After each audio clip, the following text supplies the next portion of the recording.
Chapter 11. Towards the End of the Crisis. 1968-1975.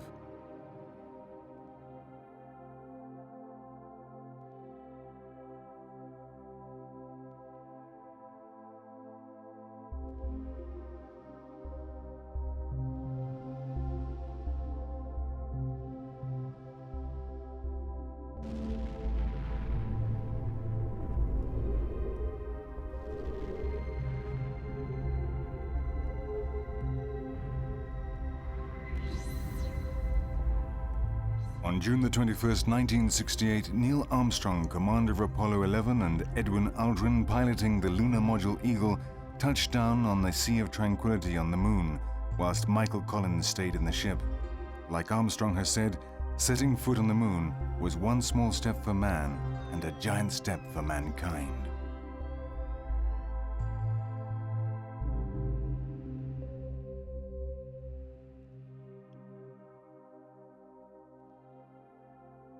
The first footprints of man on another heavenly body will remain on the surface of the Moon for centuries, thanks to the absence of wind or rain.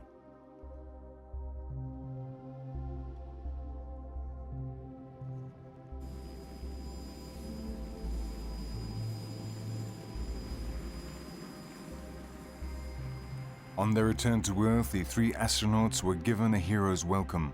They were the first historical figures of the new era. 1969 was a historic year, one of the greatest dates in the annals of history, but also a critical year. The defoliant and napalm bombs devastated the forests in Vietnam, whilst 300,000 people called on Washington to end the war. As a result of the spread of disillusionment amongst the youth, America was forced to look for a solution. But in which direction? The left was represented by the USSR. What hopes could this offer when the echoes of the Prague Spring were still resonating in the air? The lack of alternatives led the youth of America to avoid the world through music, through concerts like the Rolling Stones in California and Woodstock. The words, peace and solidarity became the slogans of the period. 1969 was the year of Biafra, where the world contemplated the face of hunger. As the 60s died, so did many dreams. The spiritual disenchantment coincided with the material crisis, a consequence of recession. The developing countries faced a standstill in the world economy. Only the oil-producing countries avoided the recession of the 70s. For millions of people in the Third World, economic growth was zero, while others experienced depression. The measures taken by the industrialized countries to reduce inflation and balance payments deficits decreased the price of raw materials and the principal exported products of the Third World, whilst increasing the cost of manufactured goods. There were also achievements. In 1969, the Geneva Conference prohibited nuclear sea weapons and negotiated the reduction of strategic arms. The first SALT talks took place in Helsinki, and in 1970, an agreement was reached to limit nuclear testing.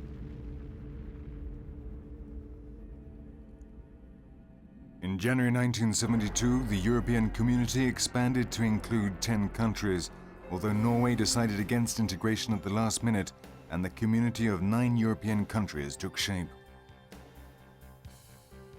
Europe became concerned by the troubles and offered a reduction of bilateral military action in the Warsaw Pact, however unsuccessfully.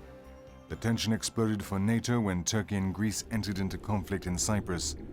A year earlier, the monarchy was brought down by the fall of Papadopoulos, and Greece abandoned the organization. Turkey was vital to the United States, who saw it as a key strategic location due to its proximity to the USSR. Despite the Cold War from 1963 to 1974, there was a tendency towards Pacific coexistence. Political common sense demanded the abandonment of the balance of power politics that had existed between the two world powers. The USSR and the United States worked to reconcile their bitter and mistrustful relationship. It was necessary to learn how to coexist. This was also the doctrine of the USSR. The power blocs lost their rigidity, while another third power was growing, the non-allied powers. Many countries suffered the social and political problems of earlier years. In 1969, the echoes of revolt were heard in Paris. The rebellion had marked a change in the expectations of the youth who were now prepared to fight for world solidarity. However, the demonstrations were ineffective as 1 year later France tested the H-bomb in the middle of an international monetary crisis. In that year, 52% of French citizens voted against the reforms asked for by de Gaulle, who abandoned politics and died in 1970. Pompidou would die 4 years later. Pierre Mesmer succeeded Chaban Delmas, and Valéry Giscard d'Estaing assumed the presidency. Jacques Chirac was made prime minister. Everyone thought that a change in names would also mark a change in French life. Germany was also moving towards a new era. The Allied powers that had controlled its destiny renounced their right to veto, and the post-war regime disappeared. The students ceased their belligerence. Heinrich Lübke withdrew from the presidency, and it was taken by Gustav Heinemann, who with Chancellor Brandt formed a coalition government in October 1969. The German government signed an agreement to stop the spread of nuclear weapons and a pact of non-aggression with the USSR that included Poland. Brandt had talks with Brezhnev, who won the Nobel Peace Prize in 1971. The policy of opening up to the West, Ostpolitik, was passed by the Federal Assembly, and the agreements with the West were strengthened. In May 1973, Brezhnev visited Bonn. All was going as Brandt had hoped, until his government was marred by the Guillaume affair, a serious case of espionage that forced his resignation. Months later, Walter Scheel assumed the presidency and based his foreign policy in good understanding with USSR. The new chancellor, Helmut Schmidt, continued these policies with the support of the foreign minister Greshner. The politics of reconciliation led by Germany were contrasted by troubles in the United Kingdom and Northern Ireland.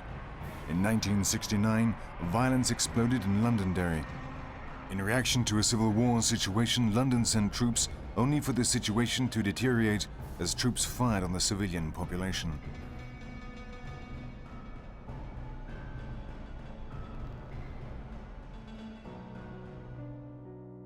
As this occurred, the popularity of Harold Wilson increased due to an improvement in the economy. Labour called an election they were confident of winning.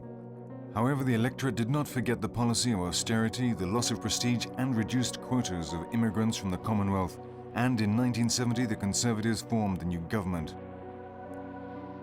Edward Heath started on bad footing, unemployment increased, and conflicts arose as the country suffered economic problems. The situation was improved somewhat when the United Kingdom entered the European Community in 1972. Amidst internal problems, oil in the North Sea opened up the possibility of a better future, and the fishing war with Iceland and other disasters were forgotten. In Sweden, Carlos Gustaf XVI came to the throne in 1973 and initiated reforms. Since 1969, Olof Palme had encouraged the idea of a social welfare state. The European continent's problems were of a political nature. In Italy, the May elections of 1968 gave power to the government of Aldo Moro. A single government was formed to confront the problem of Alto Adige. The splintered nature of parliament hindered the formation of stable governments. The dictatorship continued in Spain, and in 1969, General Francisco Franco named Juan Carlos, the grandson of Alfonso XIII, as his successor. Since the early 60s, the terrorist group ETA had started to act in the name of Basque patriotism and freedom. In October 1970, various members of ETA were convicted. The left of Europe mobilized to call for their pardon, as did the Church.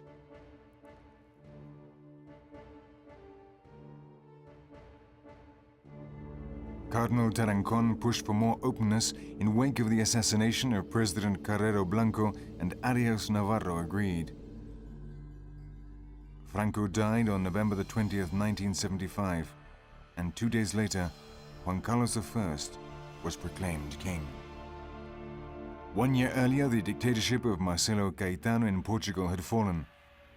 The president of the Council of Salvation, General Spínola, was replaced by a leftist cabinet led by Costa Gomes that granted the independence of the colonial states. In the Middle East, the War of Six States was won by Israel in 1967. The hijacking of planes and Palestinian terrorism became a heavy burden that prevented progress. King Hussein of Jordan proposed a semi-autonomous Palestinian state linked to his monarchy with the aim of pushing out the Jews.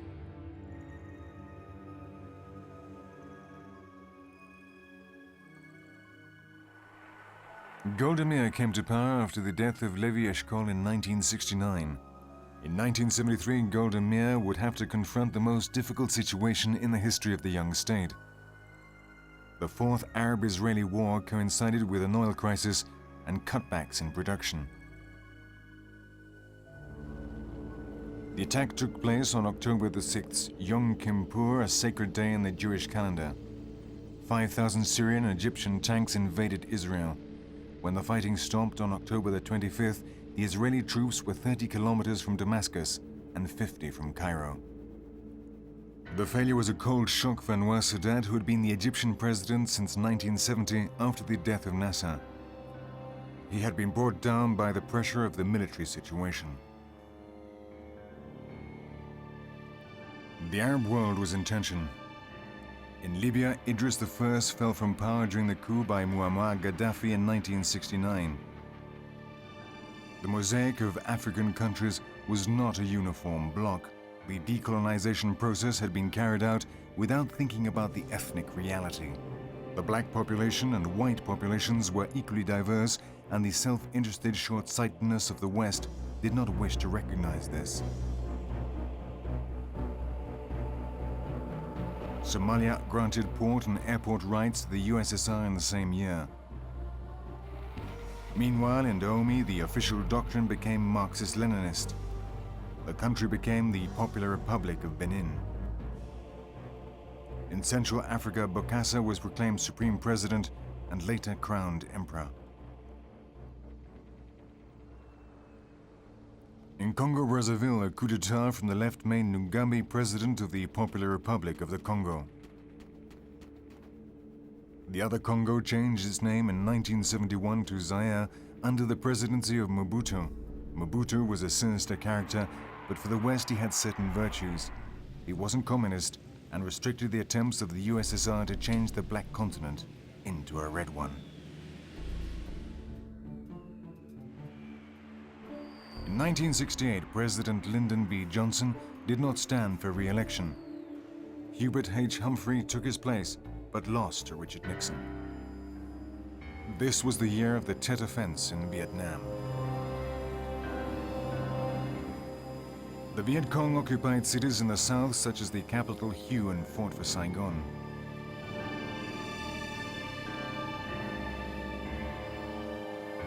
A year later, conversations were opened in Paris, coinciding with the death of Ho Chi Minh in Hanoi. Nixon spoke of Vietnamizing the conflict and basically a staggered retreat. Nothing seemed to work. In March 1970, the war spread to Cambodia, and 1 year later, Laos was attacked.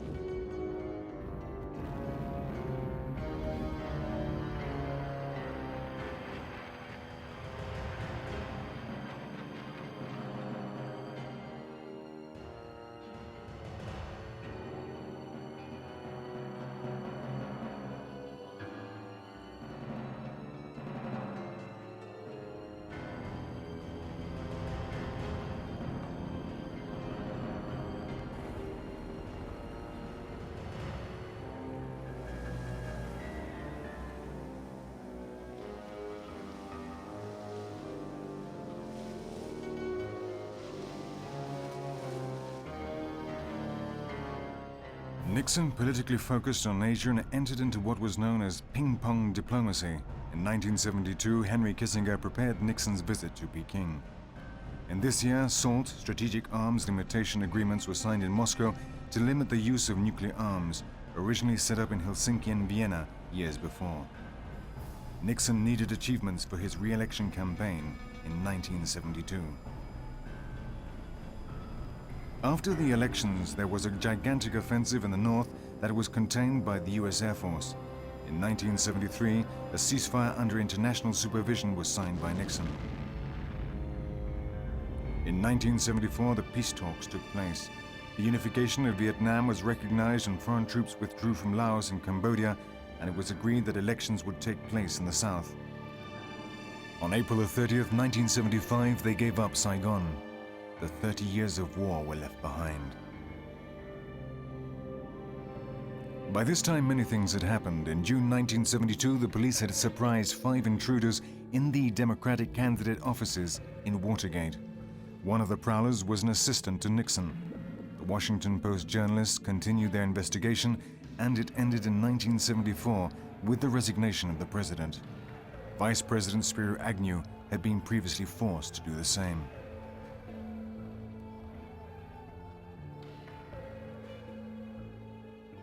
Gerald Ford assumed the presidency and held talks with Brezhnev in Vladivostok whilst on his way to visit Japan.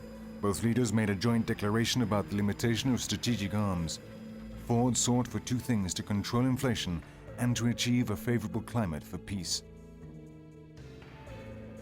In the USSR, from the fall of Khrushchev until the early 70s, Brezhnev had shared power with Kosygin, Pogodny and Suslov. A return to Stalinism was rumored. Pressure was put on judges and police to arrest the writers and artists that attempted to achieve this aim. The fight for citizens' rights had begun.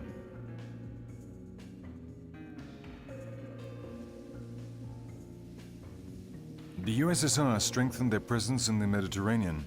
However, the USSR began to see the immense Chinese border as a threat.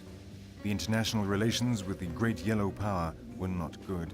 The war of words was ended, but troops did not move.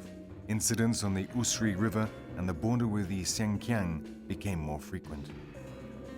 In 1969, Brezhnev wanted to unite the countries in the bloc against China. However, when he called an assembly of communist countries in Moscow, many Asiatic countries refused to attend. In view of the uncertainty about how the situation would evolve, the USSR looked towards the West. Firstly, the USSR approached France. In 1970, they signed a treaty with the Federal Republic of Germany renouncing the use of force and indicated that they wished to end the situation in the Middle East and in Southeast Asia. It was evident that they wanted to reserve their energies for a possible confrontation with China. In China, the first phase of the Cultural Revolution had finished with the expulsion of Li Chaoqi from the party. In 1975, Deng Xiaoping was named vice president of the party's Central Committee. He imposed a new constitution for the country. In the same year, in Taiwan, Chiang Kai-shek died. On the other side of the world, Latin America was drawing international attention. For the majority of these years, the military had held power. Single-party states, police states, and dictators took rule. The fear of the left caused even the smallest political movements to be rejected if they smacked of communism. The rural guerrilla movement, the basis for a Cuban-style revolution, was not supported by the country workers. Although in Nicaragua and other Central American countries, Marxism was mixed with the theory of liberation theology. In Colombia, Michel Pastrana gained the presidency in elections that were suspected of being fraudulent. The followers of Rojas Pinillas took to the streets, provoking serious disturbances. A curfew was declared, and the country fell into chaos. Cuba continued to be a problem. Castro encountered difficulties in 1971 and mitigated his precarious economic situation by joining support of Comecon. The visit by Brezhnev in 1974 strengthened his alliance with the USSR. A year later, the OAS imposed sanctions against Castro for his intervention in Angola. Alejandro Lanús was chosen as president of Argentina in 1971. Shortly after, a revolutionary army of the people was created. The dispute between England over the Falkland Islands became more serious.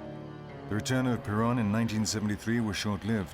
1 year later, he died, replaced by the military while the country was being taken to the point of crisis by guerrilla activity. The politics of the minister López Rega provoked a strike that brought down the president, Isabel Martínez. Guerrilla activity intensified and a state of siege was declared. In 1970, a coalition of the left won the Chilean elections. Salvador Allende nationalized the banks and ended monopolies. He expropriated the telephone and telegraph, the Anaconda Copper Mining Company, iron and nitrate companies that also included capital from the United States of America, cement factories, and large estates. In September 1973, the military junta, headed by Augusto Pinochet, decided to take power. The armed forces took the Chilean capital and surrounded the presidential palace. At midday, planes bombed the palace and troops took the building. The dead body of Salvador Allende was found inside. A long period of dictatorship began. In December 1968, Rafael Calderas gained power in Venezuela. Calderas was a reformist. He gave amnesty to guerrillas and authorized the existence of a communist party and established relations with the socialist bloc. He also modernized the administration and made headway in negotiations with the oil companies. At the end of 1973, Carlos Andrés Pérez put a check on inflation and unemployment. Pablo Neruda died in 1973, leaving behind him one of the most important poetical works in Hispanic literature. The world of technology lived a golden age. After the landings on the moon, nothing drew much attention. In 1971, David Scott and James B. Irwin drove on the surface of the moon in the roving vehicle. The manned space stations became everyday things. The USSR pioneered in this technology. They put 7 Salyut stations in orbit after April of this year. The cosmonauts Vladimir Kovalenkov and Alexander Ivanchekov remained in the space station Salyut 6 for 140 days. In May 1973, the United States launched Skylab, the largest space station built until now. It transported its 3 crew to space in an Apollo capsule. Life and habits did not change dramatically from the previous years. However, fashion tended towards the classic with the emphasis on comfort and practicality, what fashion watchers called English chic. People started to talk of style again. The long dress became established. The knee-length skirt was the ideal length, and there was an enthusiastic return to sensible fashion. The Olympic Games in 1972 in Munich were marked by terror. 11 Israeli athletes were murdered by a handful of Palestinian terrorists. But in sporting terms, the Olympics of 1972 had the greatest number of participants. 10,000 athletes from 24 countries competed for 16 days. In 1979, engineer Ted Hoff, expert in electronic memory, conceived the possibility of creating the microprocessor. In 1971, Intel made the 4004. It processed 2,000 topology transistors and could carry out 60,000 operations per second. The information revolution had begun. Pelé was selected by the Brazilian football team for the World Cup in 1970, beating the Italians in Mexico. In 1974, the Federal Republic of Germany was proclaimed winner of the World Cup. It was the era of Frank Beckenbauer. In 1969, the American Murray Gell-Mann won the Nobel Prize for Physics for his work on particle elements. He discovered 100 types of particles in collision within the nucleus of an atom. These are made up in blocks named quarks. Solzhenitsyn, who abandoned Russia in 1973, had said in his speech at the Nobel Prize giving, "The salvation of humanity relies on ensuring that everything concerns everybody." The Gulag Archipelago and A Day in the Life of Ivan Denisovich were highly acclaimed. In the Spanish language, García Márquez published 100 Years of Solitude and Autumn of a Patriarch, the latter the portrait of a magical and indestructible dictator. The genius Borges wrote his last pieces of work. In Germany, Heinrich Böll was acclaimed for his stories of contemporary life as the world moved towards an era of selfishness, loneliness, and boredom. Tennessee Williams wrote, "It is terrible for an old woman to live out her dogs." Peter Weiss in Marat Sade said the same in another way. "We have invented the revolution, but we don't know what to do with it."